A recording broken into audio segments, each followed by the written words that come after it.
Hi. I just want to see who's here first.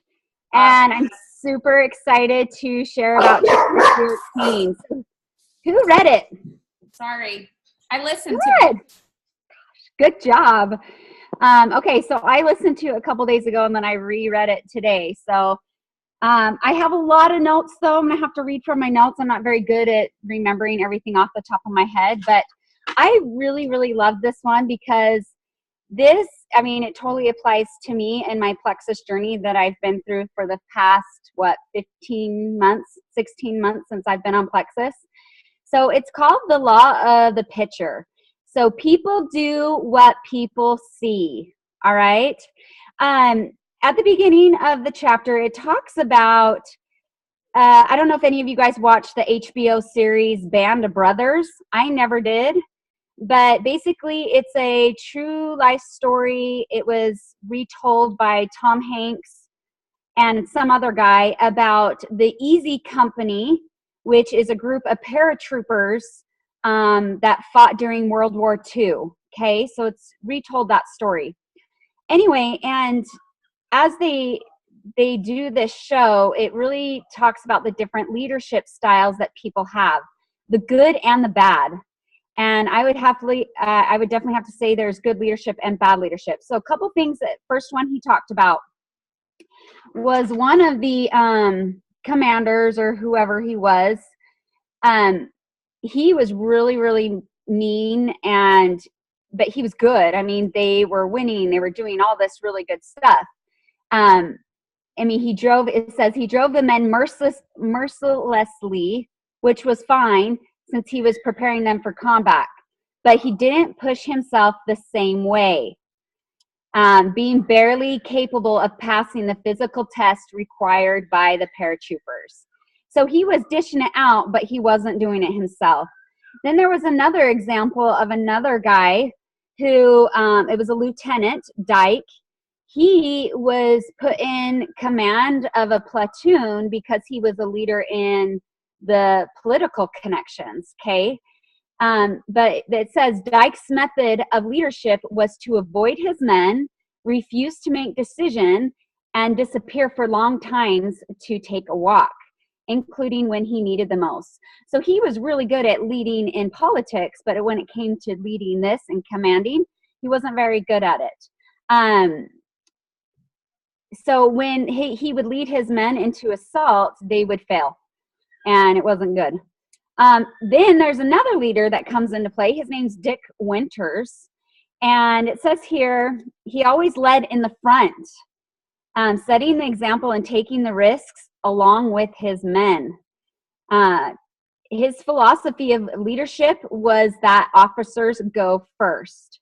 So he always won too. That's the thing, is he was really, really good. And it says here, I may have not been the best combat commander, but I always strove to be. My men depended on me carefully analyzing every tactical situation to maximize the resources that I had at my disposal, to think under pressure and to lead them by personal example. So I really like that. And it said, like, why were they successful at the end of it, this company? And it says, was that their leadership, the great COs, platoon leaders, and sergeants, not all elite units had such luck in their leaders, and that's why the difference. And it was because of him. So when leaders show the way with right action, their followers copy them and succeed. Okay, so that's what we're doing in Plexus, right? We're being the leader, and we have to set the example for people. So write this down. This is important. It says, great leaders always seem to embody two desperate qualities. They are both visionary, and highly practical. So it's those two things. And leaderships possess an understanding of how, now I want you to write these three things down.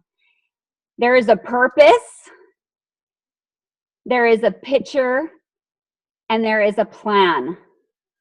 So when it comes to our purpose, that is our why. So you've got to really think about your why, and I feel like most of us, we have our why, and what do we do?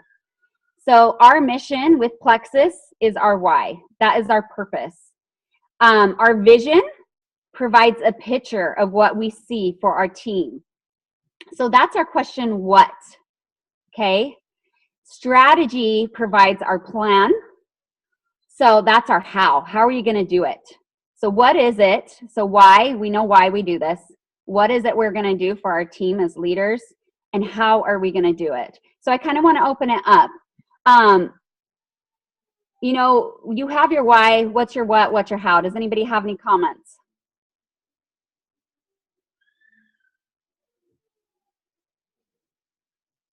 Okay, we're going to move on. It says leaders are paid to be dreamers. The higher you go in leadership, the more you work out your future. Okay? At the same time, leaders are practical enough to know that vision without action achieves nothing. Do we all agree on that? Totally important. So you can talk the talk, but you got to walk the walk, right? You got to do it for yourself. And this is really hard. It talks about followers. It's really hard for followers because they cannot envision the future as a leader does. And they can't picture what's best for the team. They lack track of the big picture. Why? Because vision has a tendency to leak. So as leaders, we are stalwarts of the vision. And I have to say a little bit about my background history. When I was in high school, I didn't do anything fabulous. I was just a social butterfly is what I called myself. I just talked to everybody and I just had a lot of fun. I didn't have any talents besides talking. Anyway, and my GPA wasn't the best. I graduated with a 3.0, and that was good. But guess what? I went to college at UVSC at the time, and I got scholarship for student government because of my skills in being friendly with people and leadership skills. And one thing I look back on that is that they trained us, you guys. And I really love that we're getting training on this book, because we may have, the first time you open your mouth about plexus, you are a leader. You are guiding somebody to better health, right? And you take that and then you have to build yourself more. And in student government, we would go on leaders retreats. They would pay for special training for us so that we could improve ourselves better.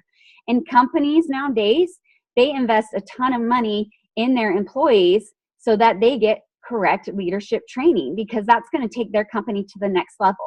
So I think it's really important, because we might have this spark of leadership in us, but we really have to dive in to greater ourselves to be better, right? So that's a little bit about my background, and I love that we're doing this book. And I really feel like as our team has gone through the last 16 months, I mean, Whitney has been an amazing leader for us, and she has really helped us with the vision. One thing that stood out to me, one time Whitney was at my house, and she made a list of all the things I needed to work on. And I loved it. And I still have this list to this day, because she's like, Bri, you do so good, but you need to work on this and this and this. And I love that she can teach me to be a better leader, and she wants to see success in that.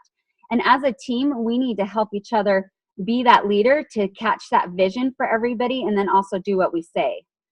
Okay, all right, so it says the leader's effective modeling of the vision makes the picture come alive. So we have to be that model for them. And we're going to talk about that in a second. The leaders who make the greatest impact are those who lead well in the midst of uncertainty.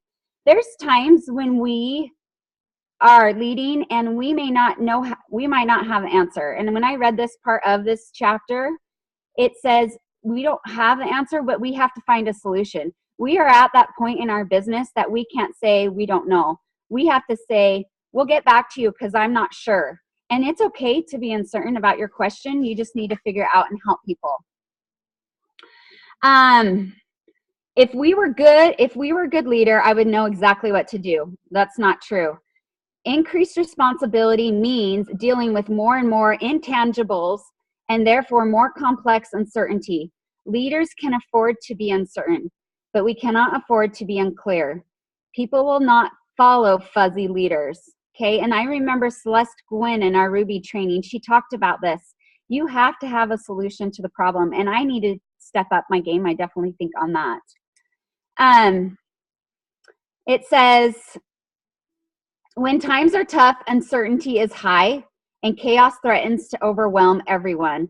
Followers need a clear picture from their leaders the most. That's when they need a leader who embraces the law of picture. The living picture they see in their leader produces energy, passion, and motivation to keep on going.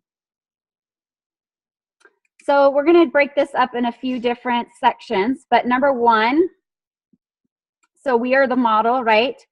And I love this part of it. It says followers are always watching what you do. So our children, right? Coming down to our children, you've probably realized that your children are always watching what you do. Say anything you want, but your children learn more from what they see than anywhere else. And there's this really cool poem that says, no written word nor spoken plea can teach your youth what they should be, nor all the books on the shelves. It's what the teachers are themselves. So you guys, we are setting the example to our team and how they are following us. And I think that's really important. How can we set an example for our team? Let's open it up. I had some thoughts when you were talking about that. You know, we always talk about not being, I felt like a big topic was about not being negative. And I feel like that came up a lot during the week.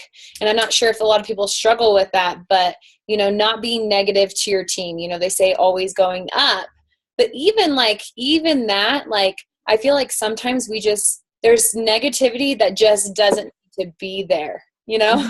Like, even though we go up and we complain about stuff, but some of those complaints don't even need to be there. Like, I agree that we need to be validated sometimes, but like sometimes we just need to, I feel like that negativity was one of the big things that, you know, people see that. Also, like on your Facebook post, like you can't just like post about negative things going on in your life, because it just doesn't show a good image, and people don't necessarily want to be around that.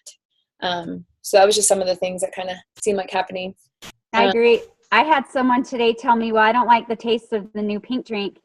And I was really nice about it in a nice way. And I said, but it's a lot better than the old pink drink. So we just got to take it, you know, and it's just her choice. I'm like, you might learn to love it, but it's good for your health. And she knows that. That's what's good. And the president of the company, actually, he commented on stage and was like, just shut up and drink the drink. You know, I can't say it like that to people, but it is what I always say to people, it says, even if it tastes like a fish's butthole, the health benefits are worth it. Worth it. I've said that like 5 times to people, and all they do is laugh, and then we move on. They're like, true. Yeah. The health benefits are worth it. You would drink anything that tastes gross, even if it was worth it. I mean, yeah. At least I would. Yeah. And another thing you can say, like, if you're not close enough or comfortable enough with them to like make it a joke like that, is you can say, well, are you taking it for the health benefits, or are you taking it for a yummy treat? I love that. That's a good idea too. I like that. I got to write that down. I've heard you say that before, but I forget. Are you taking it for the health benefits? Or for a yummy treat? Because I think sometimes they don't think about it. And then when you say that, they're like, oh yeah, duh. I guess. Yeah. You know, I think I'd rather respond that way than what the president said, for sure. I mean, some people we can say that to. Like, who cares if it tastes like gasoline? It's good for you. Drink it anyway. But for some people, if you're not that close, then that's just another option. Here's the thing. It doesn't taste like gasoline. It's a sweeter taste, so it doesn't really matter. Like, it's not an awful, bitter taste to people. It's a sweeter taste. I agree. So it's like they can't really say that.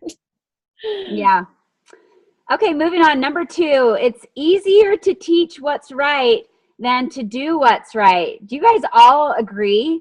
Like, we can spew out, oh my gosh, do this and this and this, but it's so much harder to actually live your life that way. A good example of this was in the training with Celeste Gwen. She had a picture of the pink drink, and then she had a picture of a McDonald's double Whopper, whatever those double burgers, right? And she said, you cannot have the pink drink and also eat this. I loved that. And I was like, it's true. And I feel like we do. So this is a very good example. I am officially off soda pop, you guys. And it was not easy for me. Okay. And a lot of it during Plexus, I would go on it and I would go off of it. I did overall cut back a ton, but I had to find my why, so if someone's struggling with something, they need to find out their why about it. And it was probably about 6 weeks ago, the new study came out about aspartame and Splenda. And my husband came home and said, we need to stop drinking soda. And I've always wanted to. And I always knew during my Plexus journey, I'm going to get there. I wasn't committed fully. And it was really hard. It was like baby steps for me. And it took a while. And I started also watching The Truth About Cancer. Have any of you guys watched that documentary yet? It's amazing. And that's when it really hit home. Like, I cannot drink this crap. And I don't know if you know, I'm a personal trainer and fitness instructor. And in that industry, you're going to find instructors who do not drink soda at all. But I would say, 60 to 70% of them actually are totally addicted to diet soda. And that's what they live off, just to keep going, because they're doing hard workouts and they go and go. I have many friends in the industry who drink it. And so it wasn't like, we knew it was bad for us, but it was just one of those things that addiction, like, it's just a habit that we got to break. And that's what it came down for me. I really didn't need it. I just wanted something different. And what really helped me quit was, The Truth About Cancer. These LaCroix helped me quit. It's just the soda water. I just like to drink something different and fizzy. I love the fizz. So, that's, for me, was the huge example. Obviously, with Plexus, I've stopped going out to fast food really, a lot less compared to what I do. But even then, when we're going to fast food, you guys, there are healthy options out there that we can choose. Now, are we going to avoid the MSG or whatever other crap they put in it? No. And that's why it's better to eat at home if we can. But we have to do as I say and not as I do. You guys, we have to be the example. And Celeste Gwen laid it down saying, you cannot have the pink drink and also have this. And I really think that in our lives, like, we create certain habits. For me, it was the diet habit. Like, it's just after I ate lunch, I drank a diet. Like, it just was something that not necessarily that I needed, but it was a habit that I've created that was really bad. So I feel like you've really got to look at your habits, and that might be sugar. You guys, we all know when we're on Plexus that we don't want the sugar, okay? We feel really good. We don't need it. But it's more creating that habit that we've got to break. And that's something as a team we're working on. I almost feel like that's harder than how we're feeling. But it's baby steps too, okay? So it wasn't, you got to take a while to make these changes, but you do have to be the example and be the leader for your team. But this also, I was just going to say, this also includes like daily IPAs and yes, other of growing our business. If we're not actively growing our business, we can't expect our team to do the same. So if your team's not growing, I know this sounds like hard, but look at yourself, what you're doing. I mean, granted, for me, I don't have a huge team that's wanting to build, but, I'm trying to work my business every single day so they see that I'm doing, actively bringing on customers and ambassadors. So just be nice. I totally agree with that. I was going to bring that up in a little bit, but yes, IPAs, we have to be doing those just as our team does it. So yeah, great point. Another good quote is, it says, leaders tell but never teach until they practice what they teach. Okay?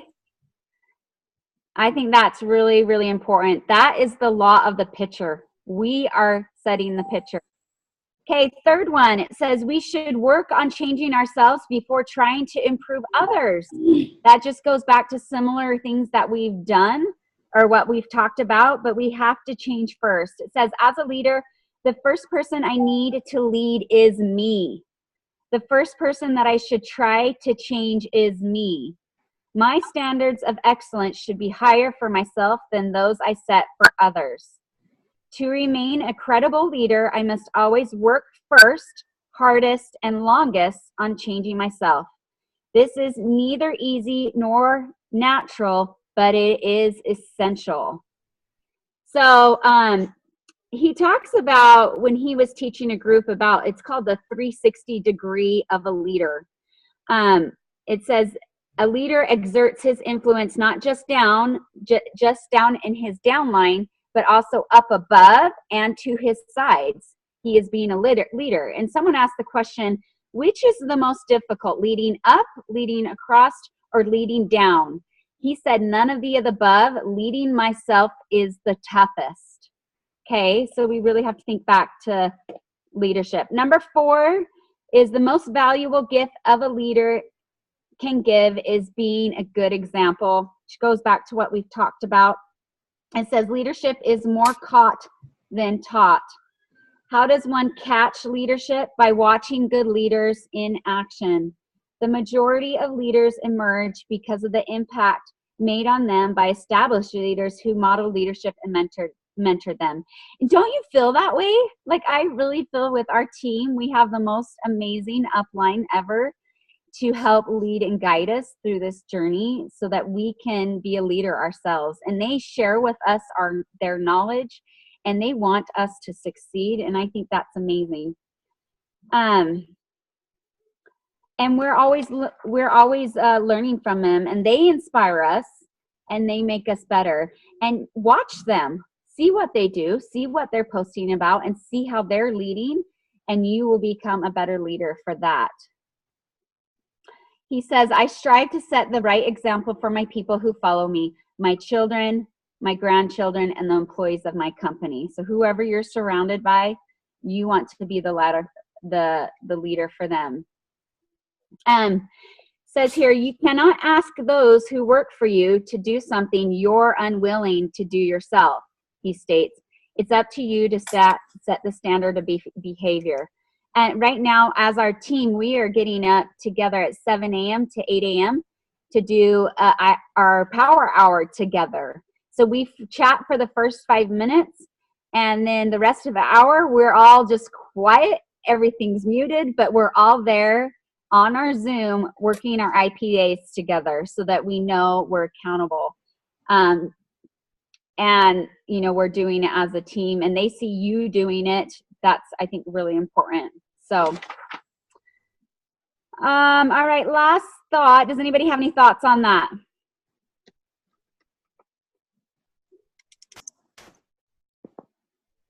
Okay, last thought here. It talks about 9/11. And, I mean, we can all go back to remember about 9/11. And it talks about specifically about Mayor Giuliani. And he set the example of leadership, strength, and resilience. And he inspired the nation. He said post 9/11, he was not going to let terrorists determine the way he would live and that city live. I actually visited New York in December, right after 9/11 happened. And looking back, I do not remember feeling scared at all to go visit New York. So he really set the vision for his country to make sure people weren't afraid. And he was successful in guiding them in that. It says here, in other words, he has simply done what he has seen his leaders do throughout his career. He practiced the law of the pitcher. So I don't know. He saw other leaders. That's what it talks about, and he applied that in what happened with 9/11, so that, you know, people weren't afraid and stuff like that. So that is all I have. Any questions or thoughts? I loved it.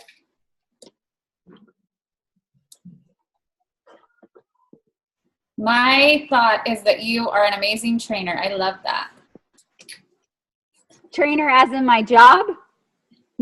No, I mean as in you really rocked. I love the way that you recapped that. Oh, okay. Really as in good. this, I was thinking my personal training. I'm like, you're good at that too. I know that. But I'm just saying, I love how you went over that. That was really good.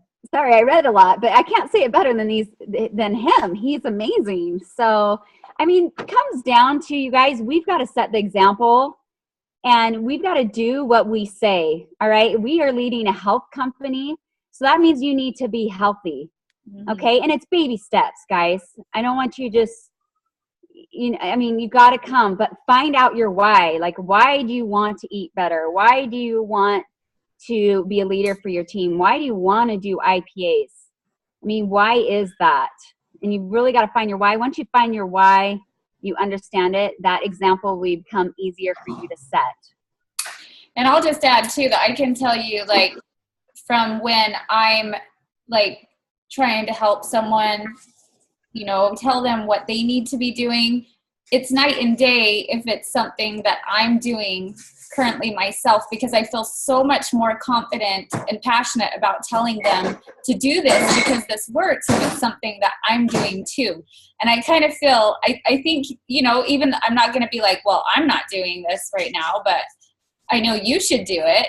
It just, I think there's just a sense, like, naturally you just kind of feel like a hypocrite, I guess, when you're saying it and it doesn't come across well. You know what I mean? So it doesn't come across well. When I would tell people about soda, because I've had a lot of my team quit soda, and I was honest with them. I would let them know, I still drink it, you know, but I've backed off a ton.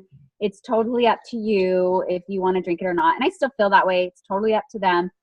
But I have tried everything in my power to teach them, hey, go get these LaCroix, go get the buy drinks. Like, there's other alternative ways to the Splenda or aspartame that is poisoning us slowly. So, you know, it's a lot easier for me to be able to be like, guess what? I quit. So now you need to quit, but I'm lecturing my team right now about that. They feel better. And I know I feel better. It's just, you know, it is easier when you live what you say. For sure. What you're preaching about. So definitely. All right. Well, I think that's it. Any other questions or comments?